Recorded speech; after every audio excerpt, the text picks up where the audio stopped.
Alan Quinlan is with us. Queenie, good morning to you. Morning, lads. How are you? What's Good, going on? Not much. My beloved Liverpool are going bad. We're in big trouble. But anyway, What's happened? haven't moved. I saw a great interview with Guardiola over the weekend there with Rio Ferdinand, and he was talking about change Constantly all the evolving, time. like, yeah. And I think, I don't know, I'm not a soccer expert, but Not yet, anyway. we were guilty of that back in Munster back in the day. Maybe not of changing when we had the success. Look, you learn as you go on, and you see what's happened since. I think when you're successful, that's the time to actually make those couple of changes. Cody probably did it a lot, didn't he, with Kilkenny? He was successful at doing it all right. Well, then he had the players, the other thing. Like, he had an you all-time need depth. cast There's no of- point in that's the making change for the sake of it. When guys are pretty even and level and kind of competing with each other in training and stuff, you can make those changes when you have the depth. Let's talk about Ulster and Leinster. Leinster dominant in the first half. Ulster come back into the game. What's the truth of this scenario? Is it a second half collapse from Leinster or a bit of complacency? I have to be fair to Ulster here. I think they're a good side. They've shown that in the first couple of rounds. Very dominant against Connacht and great win away in Scarlets. But Leinster, when they have this team out and the vast majority of those players are just at a different level, they were pretty comfortable at 20 points to 3. Inevitable reaction that you would get. But I think Aaron Sexton drops the ball near just under 70 minutes going over the line, which would have been a wonderful try given the conditions, just the execution, the passing and the timing. If they'd given that as a Leinster fan, I would have been like, okay, I can see there's a bit of downward pressure with a bit of the hand. Yeah, we can talk about Niall Scannell's one in a minute in the Munster game. You need to have some sort of control, okay? If someone knocks the ball out as well and goes backwards, but yeah, fair enough. Charlie Ngatai, brilliant from him, great defence. It just shows never give up when the guy is going for a line. He gets a hand in there. It would have made it a little bit nervy for the last few minutes. That would have brought it to possibly 2017. Yeah, because there was a few scrums that they lost after that, and they kept giving the ball back to Ulster to go, here, have one more go. And I'll have another go. It's just the body language and I always say this, Leinster just looked pretty comfortable. And Ulster beat them twice last year and have rattled strong Leinster teams in the last number of years. But it's a bit of a frightening prospect again when they get going there. They were very dominant in that first half. Would Balakoon maybe have scored that try if he wasn't down in South Africa? Well, it's the wrong side for him, but Sexton is still very, very fast. But I think you need to transfer the ball. I suppose, I'm being slightly facetious. Leinster have obviously got a load of players who are away with the emerging Ireland team, but actually they can absorb the loss because of the strength that they have. Ulster maybe can't absorb the loss as much. I don't know. Doesn't matter. They're only missing... You'd still expect them to be able to... They're only missing a couple. Henderson is missing, and Balakoon. That would have probably started. So they're not... So it's actually a bit deflating for Ulster, is it? Well, a little bit. Now, look... Second half, much more encouraging. And I think Ulster are very, they're a sharp side who execute very well. They're an exciting side to watch. They're just, after that probably dominance in the first game against Connacht and last week, they just came up a little bit short. Okay, they did get a maul try from John Andrew in that second half. It was 20 points to 3 and 60 minutes. Leinster are comfortable. I think they've made a couple of changes themselves. So look, that may sound a little bit unfair to Ulster, but it just shows Leinster. Well, Dan McFarlane was asked afterwards, like, what's the difference, and Leinster are better than us at the moment, and that's true, right? There's a pecking order here, because you were asked. I think was it you asked what's the overall pecking order behind Leinster? Yeah, and it was second.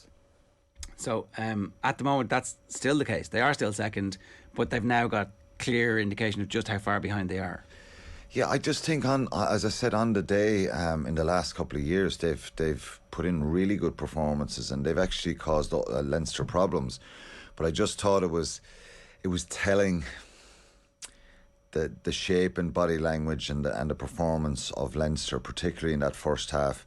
Leinster piled everything at them for the first 5 or 10 minutes, and Leinster's defence is rock solid, and then they just changed the course of the game. Ryan Baird gets a great try, and then Dan Sheehan, off the maul again.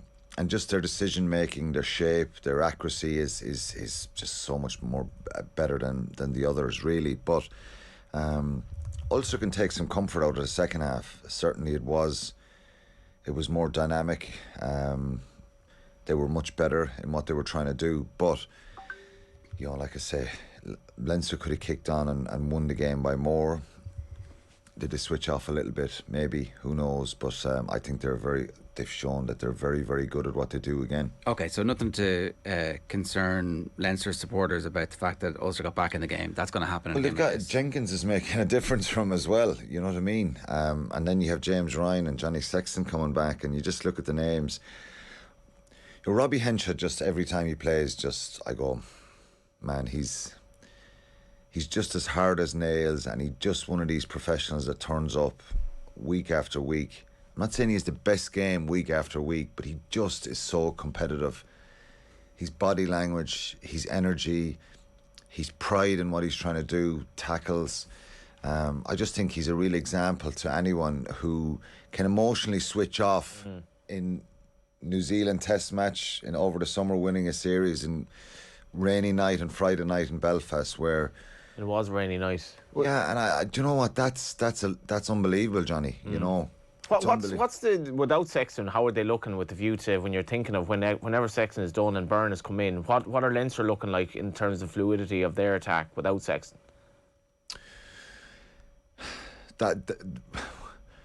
We've seen in the last couple of years a couple of times when Sexton hasn't been there. I thought when he came off in the Champions Cup final, he's such a really good player. We've seen it with Ireland. I just think his composure and control under pressure is very good. He's shown that. That's something that and I heard Leo Cullen speaking about that. Life goes on, people get older, things change, and that will be a challenge for him. You can't just replace somebody of that stature. They've tried. Munster have tried for the last 10 years since Ron O'Gara has gone. And it's difficult. Players of that quality to get this like for like. I think Ross Byrne is very, very capable. Both the Byrne brothers have talent and ability there. I think Kieran Frawley has been kind of pushed in that direction now to see if he can kind of be the next one that kind of plays at that top level. But it's difficult. But we'll just have to wait and see on that one, Let's talk about the other two provinces then.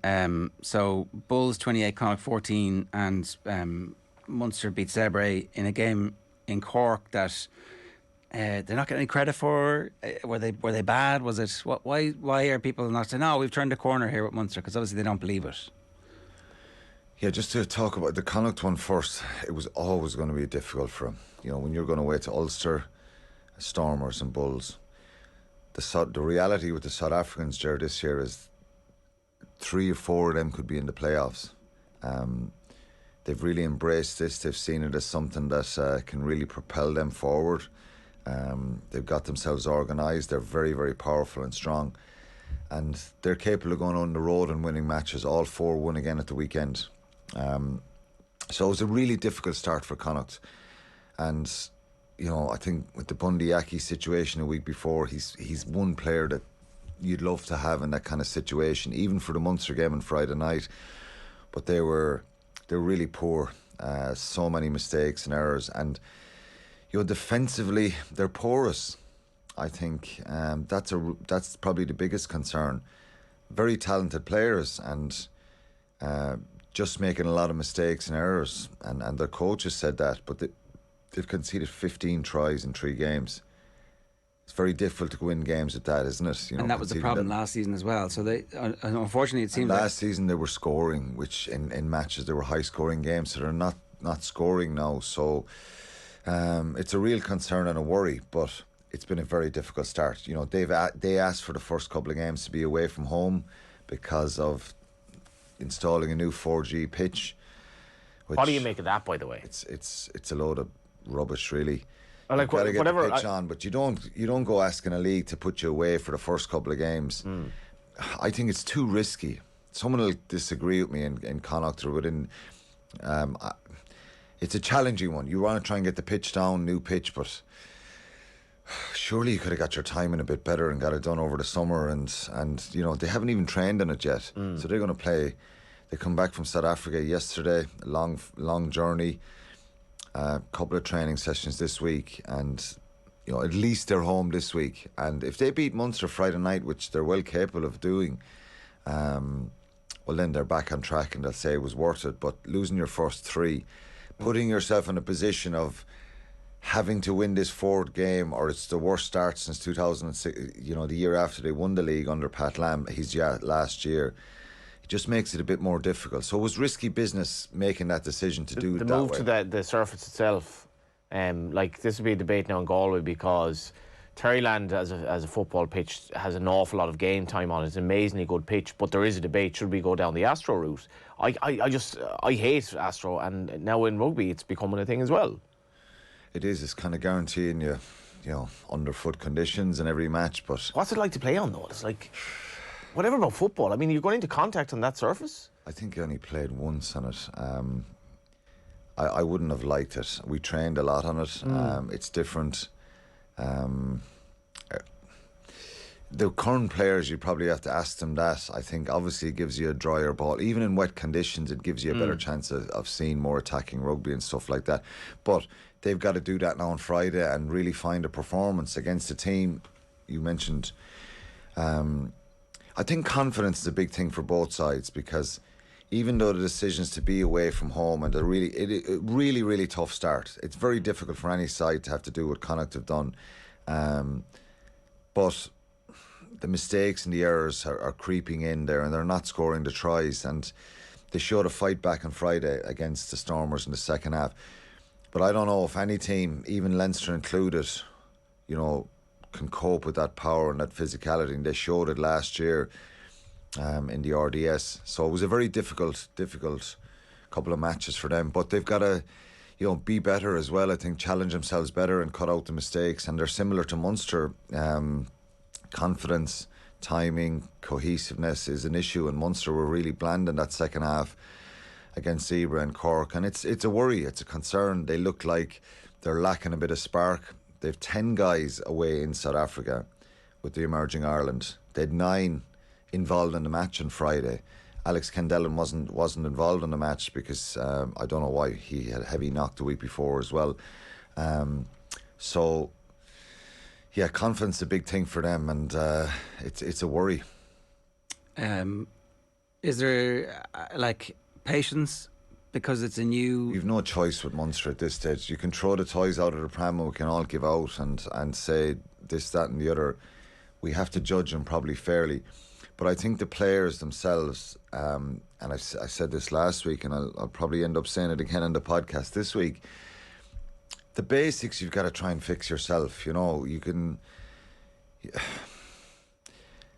The collision areas, you need more work on that. You know, you need to get more contact and more kind of pad work and stuff like that, and technique, because no matter what level of player you're at, if you're an international, you need to condition the body a bit. It's like doing your pre-season. So Munster are undercooked in that area, and it's pretty telling. They're giving away a lot of penalties. Their accuracy at the breakdown is poor, and then you have, on top of that, and I think it seems to be deflating for the players, they're making errors and mistakes. They're dropping balls which are, you know, very, very basic. So I think they need to find some sort of a spark, and they're lacking kind of, you know, you watch the game on TV or you're at the match, and there's a feeling there that I kind of felt once or twice in the first half there was a little bit of that energy and spark that they need, and then it just... no control, no leadership in that second half. And, you know, I feel sorry for Peter O'Mahony, and I can openly say this, you know. I watched him the last 2 weeks. He's renowned for his doggedness and his competitiveness. And I'm just talking about Henshaw there a few minutes ago with Leinster, the way he just turns up every week. Not necessarily having their best game, but I love to see that fight. And again, O'Mahony's doing it again at the weekend, and it needs to be more fellas doing it with him. He made some mistakes. Tyburn was very good this week. showed his quality a little bit stale. I think they're last all week. going to get better. I think they are going to get better, It's and I too early think it's hard, it was a hard second half now to Yeah. watch. But Is there a there date? has to be some sort of patience here Pardon for me, a period. Is there a date when we expect RG Snyman back? It's a kind of I think indefinite. he's close. I think the announcement last week was on the back of a setback. Right. Previous weeks that wasn't Ages ago. you don't come out and say this stuff straight away because Yeah. you cause panic and stuff. He had a little bit of a cartilage issue, I believe, and that's sorted. Very minor kind of thing that sets you back 3 or 4 weeks. Okay. I think So November after the. I would imagine so. I think I don't have an exact date, but I think they're hopeful, and like he's not going to fix everything. If you put in RG Snyman into the team straight away, Munster aren't going to be brilliant. I think collectively the players have to look at themselves and get better, Yeah. push themselves more. To be fair, Ger, they've played 41 players in the first 3 league games. Yeah. If we say that's Leinster, it's different because I think there's so many gaps in the standards of and they different need to guys. find out what they've got. Yeah. Yeah. So All right. a little bit of patience, unfortunately, is required. But it's worrying. More stuff from Alan on the Red 78 podcast this week. Good stuff. Thanks a million, Alan. Cheers.